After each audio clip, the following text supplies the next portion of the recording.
Hi, welcome, it's Gene from Mavestar Observatory. Okay, so as was promised, if there was enough interest in the topic of decoding the Bible or the codicils of the Bible, based on what I've found and researched over probably 25 years, then I would do this video. And, I'll just tell you some of the things that are going to come up in this video are to do with revelations, the number of the beast. We're going to talk about things descending, objects descending from the heavens, probably what most of us would call UFOs. Believe me, there's a lot that goes into Revelations, and it goes a little bit out there, but I think you'll agree that most of what I present in this video is based on logic, and I don't think anyone could deny that what I present here isn't what has came directly from at least Revelations in the King James Bible. Now, before we get into it, I want to say a big thank you to a few people that have put a bit of support over the last couple of days. So Brandon, thank you very much, and Brian and George, you guys are superstars. You understand what the observatory is all about and what we're trying to do, and the only way that we can continue with the work related to the magnetic pole, grand solar minimum, and the coming ice age is if we get support to do that at least. So let's get on with it. So you may have, if you've read the Bible, and I have read the Bible a few times. I don't claim to be a theologian. At first, I will admit, back in 2000, being fresh out of university, I was not a very religious person. I wouldn't say I was a very religious person today either. But, after a few times of, talking with groups of friends on a Thursday night, down at the local, we had, me and at least one of these friends got into conversations virtually every Thursday, and the rest of the group loved them. And I was obviously coming from a scientific point, proving that everything was down to science, and he would come from the religious point. And he virtually begged me one night to just understand the fact that God wants me to believe, but what he said was God wants you to believe. So I was a little bit shocked, and everybody at that point in the room or in the local was equally shocked. So I give him the fair crack of the whip, and I picked up the Bible. And it weren't just getting into the first few pages where it talks about the world being built by God, and the day and the light, and it was good, and you know what I'm talking about. But I come to another chapter just shortly after, the world was being built, and it talks about the oceans being separated, or the affirmatives. And I instantly recognised that what was being spoken about here, but not directly described in a way that we would talk about it, was fluid dynamics. And it caught my attention, and I had to read a little bit more. I ended up over the next course of a few weeks from that point reading the Bible entirely, and I couldn't help picking up on all these scientific terms that were being used but not directly described in the way we would today. And I suppose that was to do with perhaps a different language that was being used when the Bible was written. And if you read the King James Bible, you'll see that it says them that saith and those that doeth, and it's in that sort of language that they talk. Probably wouldn't understand the terminology as if we'd written the book and sent it back into the past for them to read. They would look at these terms like fluid dynamics and other scientific terms that we would use today to describe what we're talking about. But it would be the same for them as it is for us. We have to just do our best. So in Revelations really was the thing that caught my attention, and in particular I started to think of different things that I'd come across in my life that seemed to link up. And in particular, one of those things was the key of David. I thought, what is this? And I invested a lot of time, because you'll also, if you do the research, find that King Solomon had a key, and these are almost like family emblems. We talk about a coat of arms today. There's a lot of families that can be traced back to have a coat of arms. Mine, in particular, comes originally from France. The surname isn't Beards, it's Bird. That's according to the research I've done. Anyway, we have a family coat of arms if we go back far enough, and so does a lot of other people. And this is something that probably derived right back from the very first civilizations. So, it's all to do with the key of David. You'll have, if you've read the Bible, you'll understand it doesn't actually show you the key of David. It describes, people or Christ having the key of David and things like that. I just want to divert here a little bit.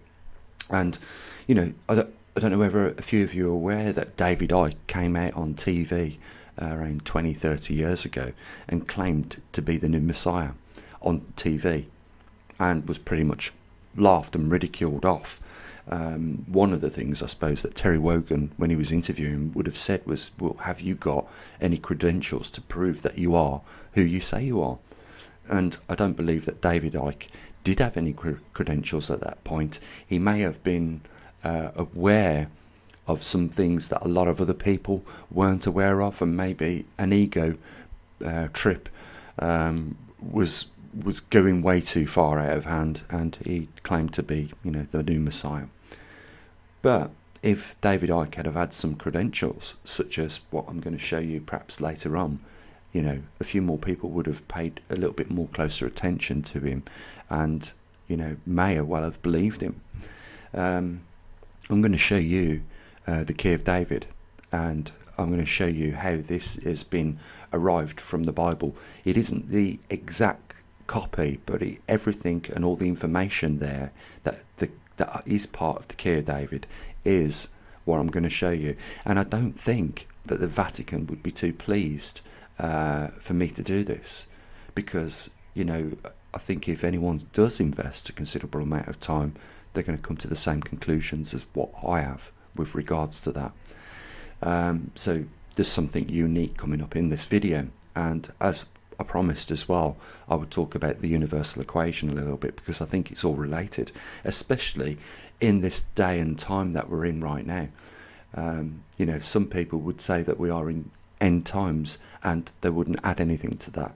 But if I said to you guys that we could possibly be in those times, and simply because, every time there has been major events that has been recorded in the Bible, such as the great floods of Noah, what was that city called that had fire rain upon it? Well, regardless, I can't figure the name off the top of my head now. Gomorrah, sorry. The city of Gomorrah was destroyed. And each time these events come about was because of certain behaviours becoming more relevant, such as wickedness, corruption, greed, and these behaviours was getting out of hand to a certain point where, it was almost like a decision was made. This rot has spread through out the world, and it is in most man's hearts, and probably it would be a better thing now to destroy it and let it regrow. It's a part of nature. Farmers used to, before they was stopped doing it, burn the fields off and destroy everything after the harvest, and then all that carbon would go back into the soil and fertilise the earth, and things would grow again. Well, we could use a lot of analogies here, like an apple tree producing its fruit in the summer, and then at the winter going into hibernation. It's like a regeneration. But every time these behaviours have come about, there has been some form of destruction. Now, if I said to you guys clearly, are we in end times, and do you recognise some of the traits in people back before the floods and before Gomorrah was destroyed? Would you recognise the behaviours as being today corrupt, wicked, selfish, greedy, maybe you would agree with me that there is a lot of this about. I mean, most of our world politicians are no longer really interested in, you know, taking care of the public and acting on the best behalves of the public. It's, you know, if you knew politicians, they're all very wealthy for some reason, and, you know, they don't seem to deliver a lot. In fact, we're in a situation where it's almost could be described as a winding up of a big company. You know, when things start to become less and less. I'll give you, for instance, here in the UK, the NHS was a great thing to start off with. You know, healthcare for everybody and free. Well, today, the NHS is not even a skeleton of the framework of what was in place years ago. So, you know, we have to bear these things all into consideration. So what I want to do is now start off here at this point just showing you the key of David and how I pulled this information from the codicals, if you want, or the code in Revelations. So let's show you what we're talking about to start with. So okay, what I present to you is the key of David, and I'll explain why that is. You know, guys, I'm going to just give the references to the parts in Revelations that this relates to. I'm not going to show you the actual, you know, chapters in Revelations. You know, guys, come on, do me a little favour here and just go and get an electronic version of the King James Bible, skip to Revelations, and just, you know, quickly, you know, read through some of these chapters until you pick up on the points that I make. So if you want to grab a pen, you'll probably pick up on all these points, and then we'll move on to where all this come from. Okay, so we're looking at, obviously, the flower of life, and there is a cube inside there, a three-dimensional cube, and it's like the corner's been removed off the cube, and if you're looking into it now, you're seeing a single flower with several petals, and the petals are mentioned in Revelations. Also, there's no mistake about the border pattern having those 144 triangles.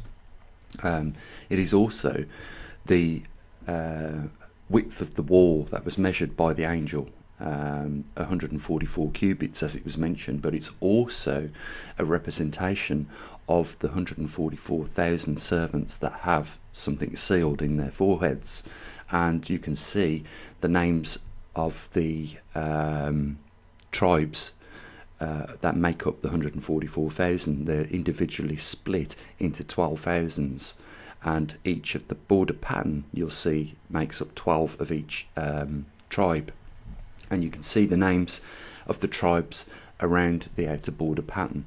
But these tribes are also the names of the guardians of the gates of this city, and there are, as is described in Revelations, 3 gates to the north, 3 gates to the east, 3 gates to the south, and 3 gates to the west.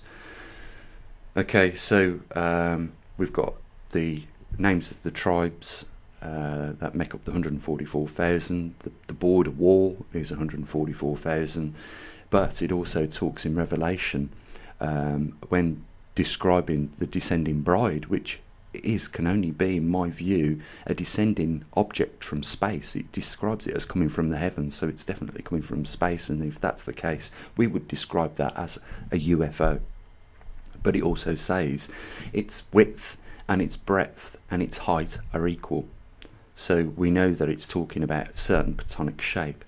And in the center of this picture, I've marked it out with the blue dots and the red dots, and there's a bit of a strangity to those colours coming out the way they did, which I'll talk about at another point, but I believe that they are original. They should be blue and they should be red, as they are, for the reasons that this was built. And I'll tell you something else about this picture. Sometimes when I've had it printed off and I've put my camera to do a video to talk about this, it's the facial recognition square comes up on it for some reason. It's like, you know, there's a face there, but I've never been able to determine why that is. I did try it off the computer screen yesterday. The facial recognition square did come up, but off center. It has done it central on it anyhow, but that's another thing. So I believe that what they're describing in Revelations, this descending object, is a cube, and the corner, as we can see, has been removed from this cube. And I believe that this was King David's or the key of David's seal, or his family heirloom, and certainly Jesus Christ will have the same heirloom as well. So just a few other things to add. Obviously this thing is supposed to descend in the end times. There's a lot more I could go on to describe about this, but trust me, when the Revelations in the Bible was being written, somebody had this in front of them, or knew of this city, or whatever that else is related to this. They knew the importance of it, and they put it in code in the Bible in those numbers that I've mentioned. So there's a lot of numbers that reoccur in the Bible. One of them, coincidentally, and a lot of people may not have even took the time out to research this, but I did know the exact chapters that this relates to, but I know it starts in Revelation. It talks about the numbers of the beast. He that have understanding or something will know what exactly is being talked about by the number 666. Firstly, 360 is 18 if you're into numerology. 1 plus 8 then equals 9, and there's no coincidence there, I don't think. Right. So I think the reason why all these numbers link up are because you're on the right path if you're following them to the right positions. So it talks about the nature of the beast, and if you're familiar with the numbers, you'll know exactly where these numbers play a part in Revelation. So the only other place I could find the mention of 360s was in chapter, I think it was 17, Kings, which is another chapter in the King James Revelation. Anyhow, it talks about 666 shekels of gold was given to the king. So, shekels in them days was money, and if the nature of the beast is money, then that is what's been referred to. I reckon the reason why they only put it in there twice is so that somebody would pick up on the fact it had already been mentioned, and then later on in Revelations it was told about why that was the nature of the beast. I believe currency is the nature of the beast, and we see today what people will do for money. The corruption starts with money. Wickedness can come about from money. People will kill for money, and it is probably what is being described as in Revelations as being the beast. And those numbers, like I say, are only mentioned twice in the entire Bible, one in Revelations and one in Kings.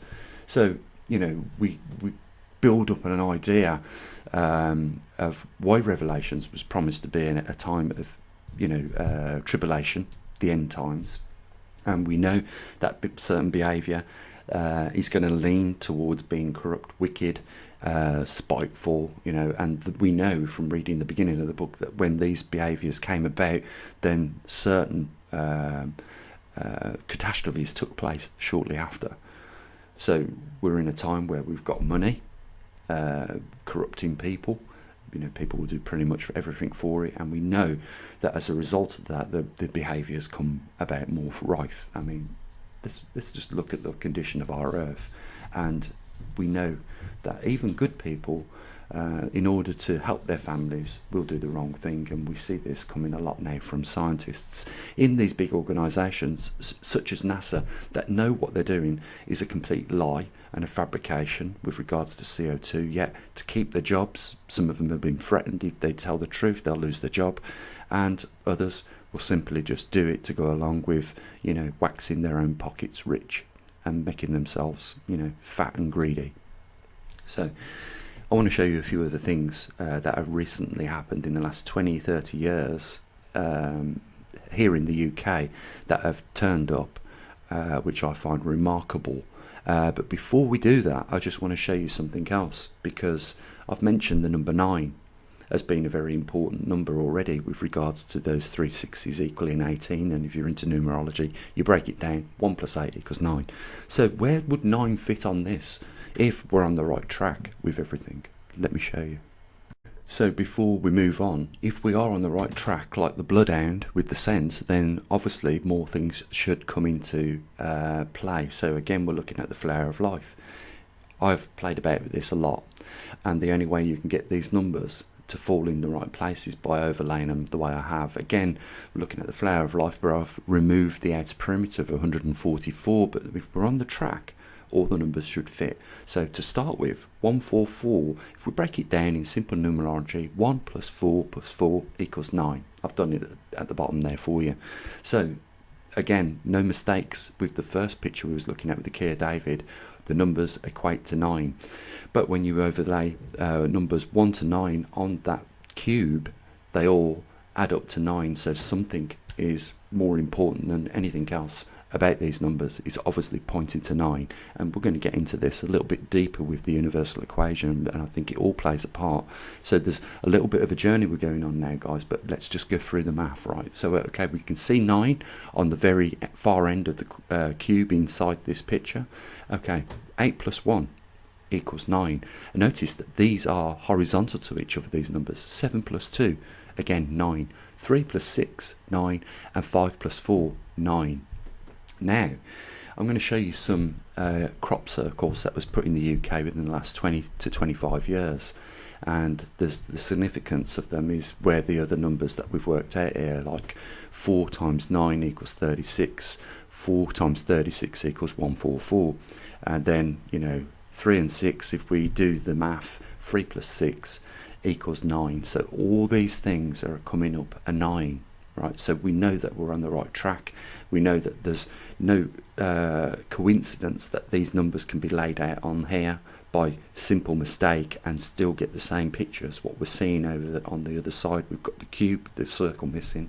There's no importance with the corner that's been removed off this as of yet, but I believe the reason the corner was moved is so that you see inside there, and what you see is a thing of beauty, a flower perhaps. But if you noticed also, nothing is added to 9 to make 9. There's no need to go any further. And you know, each one of those numbers, if you look at the petals, you couldn't put the numbers in any other way, and the petals are empty within the square of the cube to allow something to be placed on there, and that was the numbers 1 to 9. There's no coincidence about it. It's definitely synchronicity and following suit from what we've already seen with the key of David. So this is really, really important, guys, and like I say, I don't believe the Vatican would be pleased about a lot of people being aware of this, because it could lead to something that the Vatican is aware of, maybe, and they are probably keeping that a very close secret. I don't believe that even the people, ordinary people in the Vatican, it would only be probably the highest people, the Pope maybe, and others that would be aware of this, or maybe even just a single organisation within the Vatican that would be trusted with this information, or they would certainly be aware of it. I will admit, I did send that key of David to the Vatican, and I had received no reply back from it. And sometimes when somebody doesn't comment on something, it means that they're not saying it is, they're not saying it isn't, but equally they're not making it clear which is which for you. And I think sometimes silence is more says more than what words does in some circumstances, but I certainly don't think they would appreciate the majority of the people on this world knowing about it. Before we move on to the photos of the crop circles that have been displayed here in the United Kingdom around some of the regions that are very, very important archaeologically, so that some of these crop circles have turned up not far within the vicinity of Stonehenge itself. And what we're looking at here, just before we get onto those photos, is something that goes back even before Christ, would you believe. This is a picture of the flower of life with the border pattern that I've added to the flower of life that I got from Revelations, not from here. When I saw this, I was like, oh my God, I can't believe this. Well, this has been described as, first of all, being burned into the rock, and I'll give you the location of it and you can verify it, by a laser. And of course we knew that they never had lasers back in that day, or they're not supposed to, so some sort of technology burnt these pictures of the flower of life in that wall of the temple of Osiris in Abydos, Egypt. And that temple is probably 6,000 plus years old, and you can see that border pattern and the flower of life. If you do a little bit of research, you'll come across it, and you'll even see some people have visited it on YouTube, and they've zoomed in on it and you can see it. So by coincidence, I had already put the border pattern on there, and then later discovered that somewhere in our archaeological history dating back many thousands of years, that this is actually not something that I've invented, but something that's been around for a long time. And you won't see many flower of lives with the border pattern, but I worked it out from this picture how many there should be around the border. And if you do the same thing as what I did, measuring from the center of the flowers of life, you'll come up with 12 per center. And if you go around the flower of life, that equates to 144. So there's no mistake here. Somebody knew this thousands and thousands of years ago, and only a couple of thousands of years ago they added it to the King James Bible and talked about it more, of perhaps its real importance. So let's have a look at some of the crop circles that have turned up. And I understand that there's a lot of controversy around crop circles. Some people believe that they're being created by human beings. Some people say there's no way they can be created by human beings because of the skill that it would require and the perfectionness of these circles. It'd just be impossible. And then we have the people that have actually gone into the field and seen how the corn or the wheat has been folded over at the node and not snapped. It was almost like there was some sort of radiation heated up the node, and this thing fell. Well, I could go into a lot more detail. I could show you actually spheres flying over a field as the crops circles are appearing. So, it's entirely up to you what you believe, but the significance about what I'm going to show you, again, ties in. So we've got something here that starts 6,000 years ago, appears in the Bible scripture 2,000 years ago, and then today we start seeing these patterns form out on the ground, and the numbers and the mathematics, by no coincidence, it can be by no coincidence, match what I've showed you already. So let's have a look at that. So here's the first of the crop circles, and you're probably going to instantly recognise the central pattern, the cube, with the corner missing off the first edge of the cube. But also note that there are patterns of diamonds emanating out, and there's 4 rows of these patterns. Each one of these patterns contains 36 triangles in each row, so 4 times 36 is 144. Also, we know that the 144, if we do numerology or play about with the numbers, we know that 1 plus 4 plus 4 equals 9.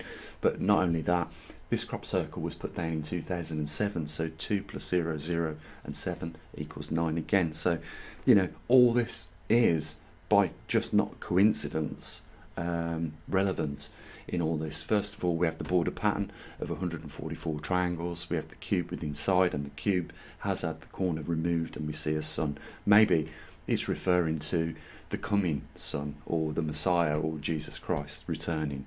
But interestingly, this turns up recently in our history, around about 2007. There's also more crop circles being laid down in the vicinity or the surrounding areas of Stonehenge for some reason. With regards to that, we know Stonehenge is a good calendar. We can tell perfectly to this day the solstice, which is the lowest part of the sun.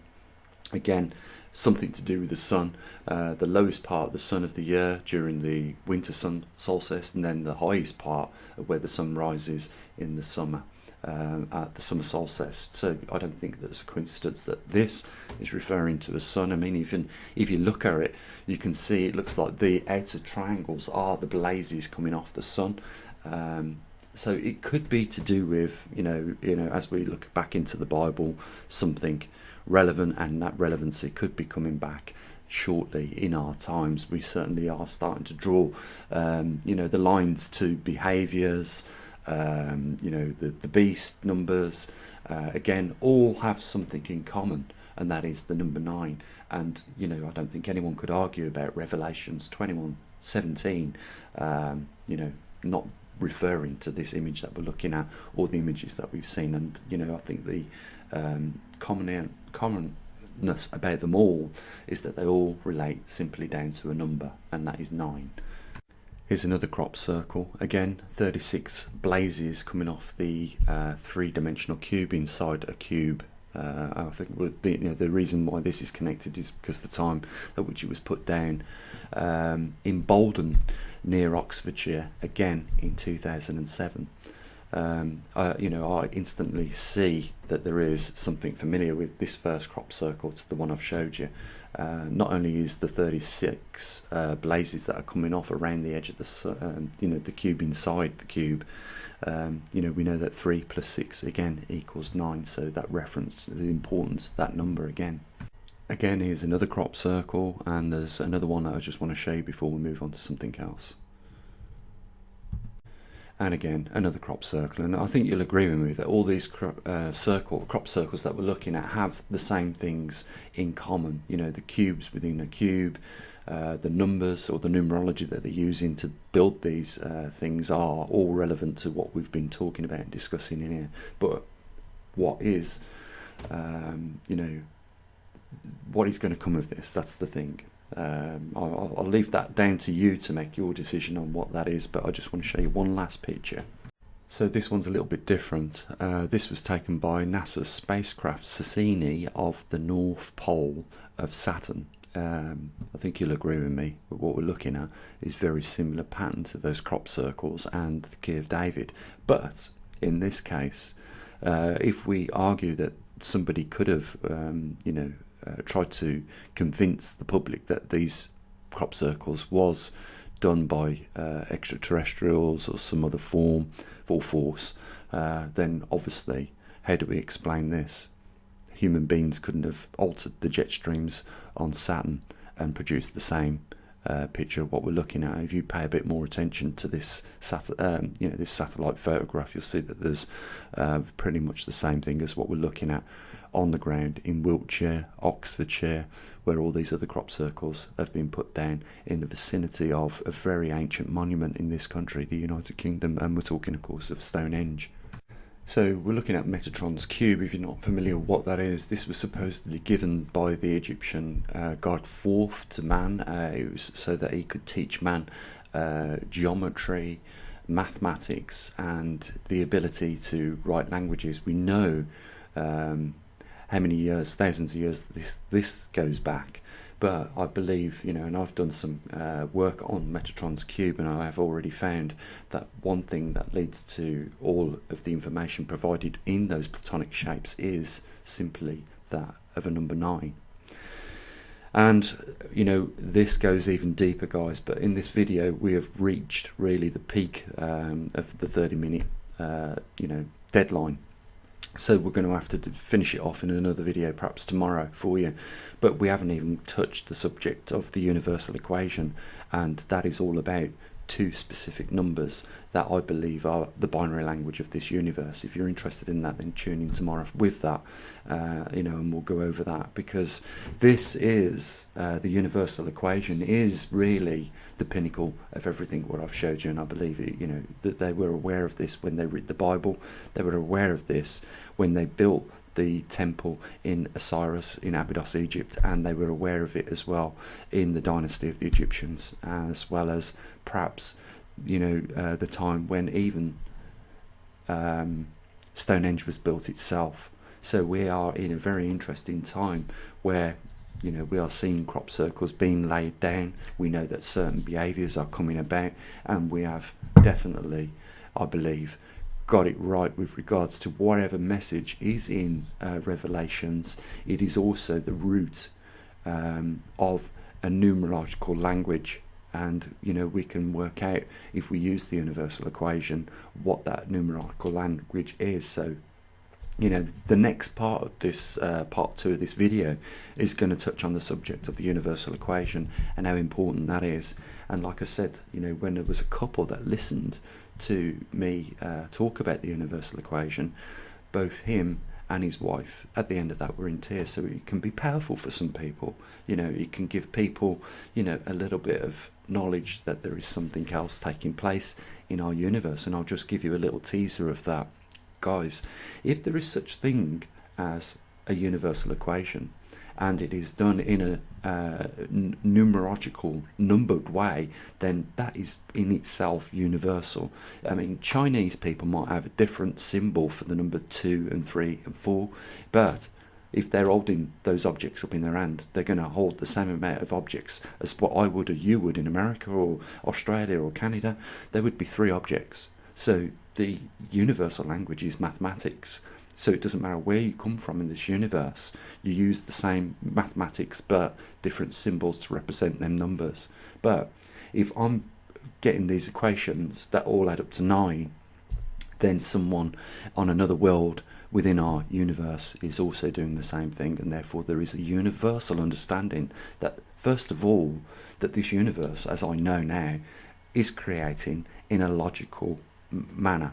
And if it is creating in a logical manner using numbers, then it is also conscious. It can't be not conscious. So what I'm showing you here with the universal equation in tomorrow's video is the actual proof of there being a superior conscious being within our universe that has been using a plan for many millennia and millions of years, and you know, we all fit in part of that plan. And I've described it as a fractal pattern before, or a Mandelbrot pattern. So tune in tomorrow. If I've caught your attention, this goes a little bit further down the rabbit hole, and tomorrow probably will, you know, just clear up a few things to the importance of what we've looked at today. So, you know, I hope you've enjoyed it. If you have, guys, I know it's a little bit off the topic of Poleshift, but it might be indirectly off the topic of Poleshift, but it could also be all about those events that we're experiencing right now. So, you know, I'll just leave it here for now and catch up with you tomorrow with part 2 of this, where we'll talk more about the universal equation and how important that is. We'll also talk about how the universal equation fits in with the golden ratio, the Fibonacci numbers, and a lot of other things as well, because it all has the same thing in common, guys, as you're going to see. So links down there. If you've got something out of this video and you know you want to support what we do, mainly at the observatory, then you can do so on PayPal or Patreon. But you know, guys, we're an independent observatory, and right now I'm just sharing with you guys some of the private research that has gone on for about 25 years with me, with regards to all these various components and objects that we've looked at. So yeah, there's a link there if you want to help support what we do, and show a little bit of appreciation for, you know, this little special addition to what we're looking at right now. So the links are there, and as always, enjoy your afternoon, and I'll be back tomorrow with part 2. As always, bye for now.